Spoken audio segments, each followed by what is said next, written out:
저녁 8시였습니다. 8시. 저녁 8시였었고, 이제 우리 집에 마루에는 우리 딸 한나하고 또 나한테 닌겔 주사를 놔주려고, 놀려고 혜경자매님이 이제 우리 집에 와 있었습니다. 박지연이가 또 나를 돌보려고 바깥에 있는 찰나에 딱 저녁 8시부터 2시간이었어요. 2시간. 10시까지. 순간 내가 몸이 조금 피곤할 것 같아서 방에 들어가서 기도하려고 이렇게 누웠습니다. 누웠는데 내 영혼이 쫙 빠져나가더니 지옥을 이렇게 보여주신 것이 아니고 아예 내 자신을 지옥 불에다가 던져버렸어요. 얼마나 무서웠던지 2시간 동안 있는 힘을 다하여 소리를 지르고 발악을 하고 내가 왜 지옥을 와야 되는가?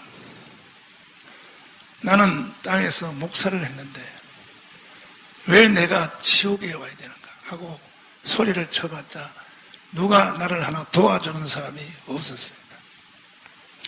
그리고 그 지옥의 시간이 깨어나 보니까 2시간이었었는데 그때 지옥에 있는 시간은 시간 개념이 없었어요. 아주 영원한 시간으로 영원히 시간이 흘러가는 것이 아니고 아예 시간이 영원한 상태로 고통을 당하는데 그 지옥의 형태는 포괄적으로 말하면 2시간이나 내가 지옥 경험을 했으니까 그 양은 말할 수도 없습니다. 구석구석 앞으로 내가 설교하면서 여러분에게 가르치겠지만 그런데 그 지옥의 형태는 대략 이 세상의 인간의 욕구, 인간의 본능, 이 본능에 대한 모든 것들이 다 고통으로 몰아쳤습니다. 예를 들면 물이 있습니다. 물이 있는데 이 물이 아예 없는 것이 아니고 지옥에 물을 여기 앞에다 갖다 놔요. 갖다 놓으면 내가 그 물을 마시려고 목마르니까 미치겠으니까 저걸 먹어야 내가 살겠다고 딱 달라갔다 하면 딱 옮겨가고 저쪽으로 옮겨가고 그리고 다시 거기를 향하여 또 달려갔어.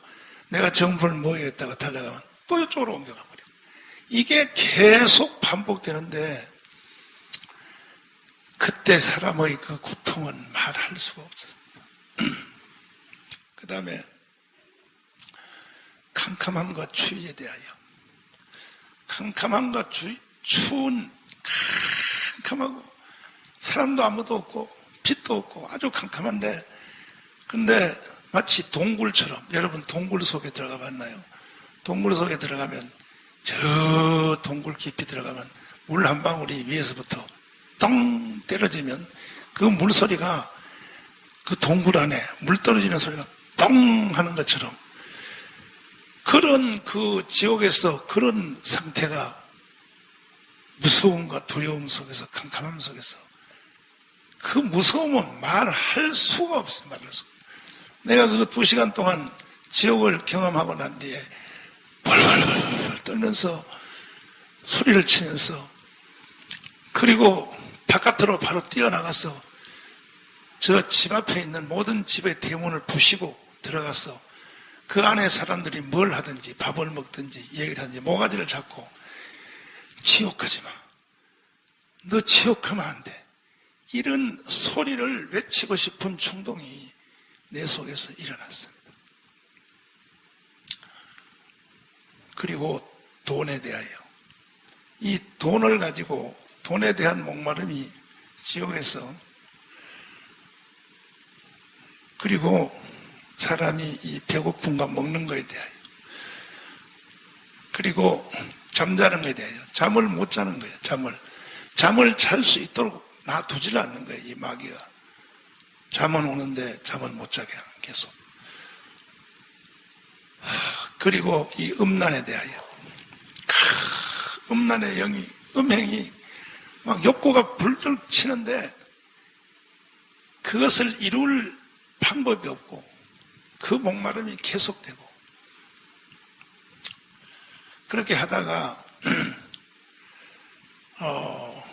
마지막은 어디로 갔냐면, 사탄이가 나를 이 농구공처럼, 배구공처럼 공같이 이렇게 나를 딱 들더니 휙 던져버려.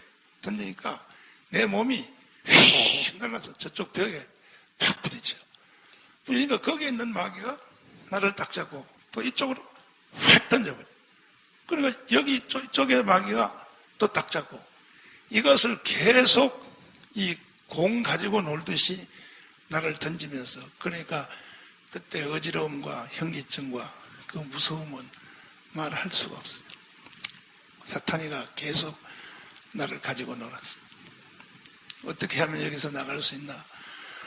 아무리 몸부림치고 아무리 부르고 아무리 발악을 해도 누가 나를 도와줄 사람은 하나도 없고, 사탄 마귀가, 무서운 마귀가 계속 나를 가지고 조롱하고 나를 가지고 장난을 쳤습니다.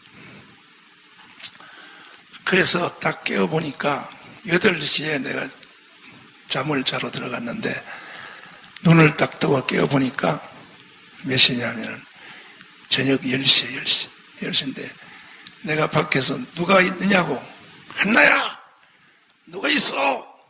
그 깨어난 소리 지니까 해경자매가 닝겔 날아왔다고 문을 열면서, 목사님 왜 그러냐고. 그래서 내가 지금 지옥을 갔다 왔다.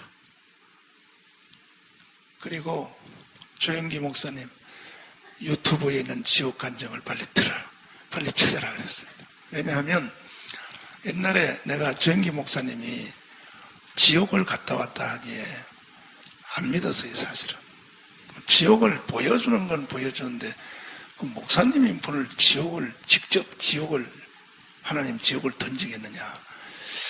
그래서 솔직히 내가 안 믿어요. 성도들한테 긴장시키려고, 성도들을 좀 정신 차리게 하려고 저렇게 간증을 하시는구나, 이렇게 생각을 했어요. 제 생각에.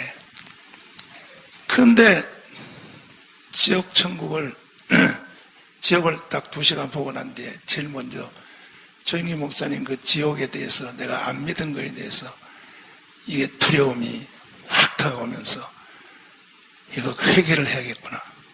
그래서 조영기 목사님 유튜브 지옥을 빨리 틀으라 그랬어요. 그것이 바로 이였습니다. 한번 들어보세요. 조영기 목사님 지옥 체험이 어떻게 됐는가. 나는 이걸 안 믿었단 말이에요. 오늘은 여러분과 함께 지옥과 천국이란 제목으로 은혜를 나누겠습니다. 오늘날 지옥과 천국 이야기를 하면 소위 지식이란 사람은 앙천대수하면서 무식하고 문시인 같은 소리 한다고 말할 것입니다. 인간 지식과 과학이 이처럼 발달한 시대에 웬 호랑이 담배 먹던 이야기를 하냐고 할 것입니다. 그러나 그렇게 간단하지 않습니다. 그렇게 쉽게 정지해서는 안 됩니다. 왜냐하면 우리는 눈들어 왜 듣지 못하느냐, 귀들어 왜 보지 못하느냐고 꾸짖으면 정상적인 사람이라고 생각하지 않습니다. 왜냐하면 눈은 듣기 위해서 만들어지지 않고 귀는 보기 위해서 만들어졌지 않기 때문에 그런 것입니다. 인간의 지식과 과학은 이 세상 물질이고 정신적인 세계밖에는 아는 기능이 없습니다. 신령한 세계는 오직 영적으로만 알게 되고, 영적인 것은 하나님의 계시를 통하지 않고는 알 수가 없습니다.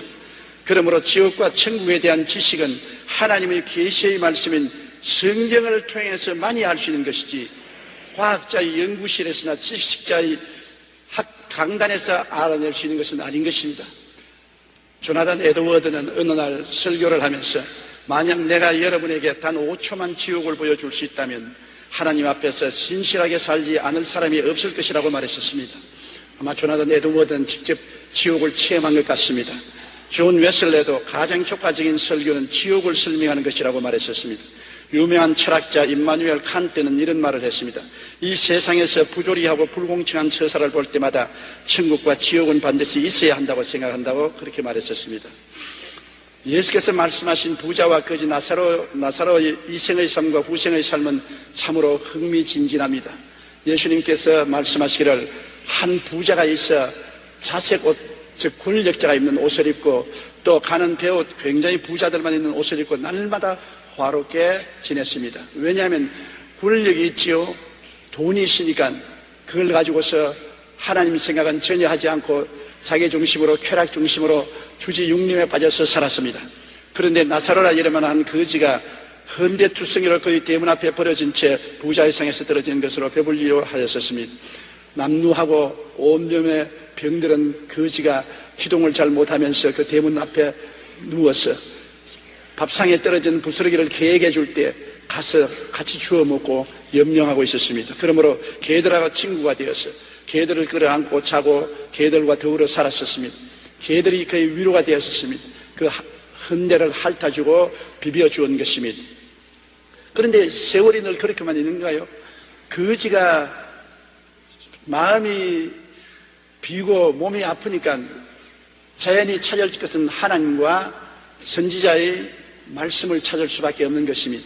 이때는 구약시대의 예를 들어 말하는 것입니다. 예수님 십자가 전의 이야기니까. 그래서 구약시대 성도들이 하는 것은 하나님 말씀을 알기 위해서 모세의 율법을 따르고 선지자의 말에 귀를 기울이는데 거지는 신세가 괴로우니까 하나님을 찾고 모세의 율법과 선지자의 글에 귀를 기울이고 힘써서 하나님을 경배했습니다만 이 부자는 화생활에 권력생활을 하니까 하나님에 대한 생각은 전혀 없고 모세의 율법이나 선지자의 그런 뒷전으로 했었습니다. 세월이 흘러서 거지가 죽었습니다. 놀랍게도 성경은 하나님 천사들이 거지를 받들어서 낙원으로 갔다 있는 것입니다. 그때 낙원은 지옥과 구릉텅이 하나 사이에 있어서 구약 성도들이 가서 기다리는 대합실이었습니다. 예수님이 십자가에 못 박여 내려와서 내가 너를 위해서 다 완성했다. 나를 기대하고 믿은 너희들은 이제 나와 천국으로 가자고. 이 낙원을 천국으로 옮길 때까지는 지옥과 한 구릉텅이 사이에 낙원이 있어서 구약 성도들은 낙원에서 아브라함과 함께 기다렸었습니다. 이 거짓 나사로도 낙원에 들어가서 부자와 함께 간 것이 아니라 자기는 아브라함의 품속에 들어갔었습니다. 그런데 부자는 또 죽었습니다. 굉장히 큰 상여를 만들고 상장을 휘날리고 아름다운 묘지를 단속했지만은 그러나 성경은 그가 묘지 속에 있다고 말하지 않았었습니다. 그는 음부에 떨어져서 불꽃 가운데서 괴로워하다가 보니까 거지 나사로가 아브라함의 품에 앉혀서 위로를 받고 있는 것을 보고 호함을 쳤습니다. 아버지 아브라함이여, 나사로를 보내어서 냉수 한 방울을 찍어서 내 혀를 서늘하게 하소서. 얼마나 괴로웠던지. 냉수 한 방울입니다. 한 주먹도 아닌 것입니다. 한 웅편도 아니에요. 그때 아브라함이 말하기를 너는 세상에서 화롭게 살고 하나님을 묻지 않았지만은 나사로는 거지로 고통하며 살면서 그 마음속에 하나님을 존경하고 귀하게 여겼기 때문에 나사로는 여기 와서 위로를 받고 너는 지금 고통을 받는다. 그러니까 이 부자가 말했었습니다. 아버지 아브라함이여, 이 세상에는, 저 세상에는 내 형제 5이가 있는데 제발 나사로를 보내어서 형제에게 미리 말해서 이곳에 오지 않게 하소서. 세상에 사는 사람들이 모세의 율법이나 선지자의 글에 귀를 기울이지 않는 사람은 죽은 자 가운데서 살아나도 그 말 듣지 않는다. 그렇지 않습니다. 나사로가 죽었다가 부활하면 우리 형제들이 듣고 이곳에 안 올 것입니다. 단호하게 아브라함은 거부하고 말한 것입니다. 구약에도 아브라함과 이삭과 야곱의 하나님 야훼를 섬기고 율법의 귀를 기울이고 선지자의 글에 귀를 기울이고 하나님을 섬긴 사람은 천국 대합실인 낙원으로 들어갔고 하나님을 섬기지 않냐고 거역한 사람은 지옥으로 내려간 것입니다. 예수님이 죽어서 사흘 동안 이 낙원에 들어갔었습니다. 그리고 여기 있는 사람들에게 너희들이 예수님이 오시기를 기다리고 하나님 앞에 간구하고 계시는데 이제 내가 와서 십자가에 못 박여 너희 죄를 다 대속하고 구원했으니 올라가자. 낙원을 데리고 천국으로 갔습니다. 이제 낙원은 천국 한가운데 있게 된 것입니다. 지옥은 어떤 것일까요?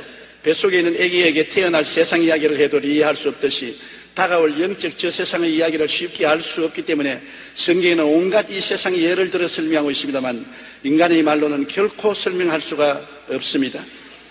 지옥에 대한 묘사가 10가지 있는데 성경에서 지옥을 묘사한 것을 보면 그렇습니다.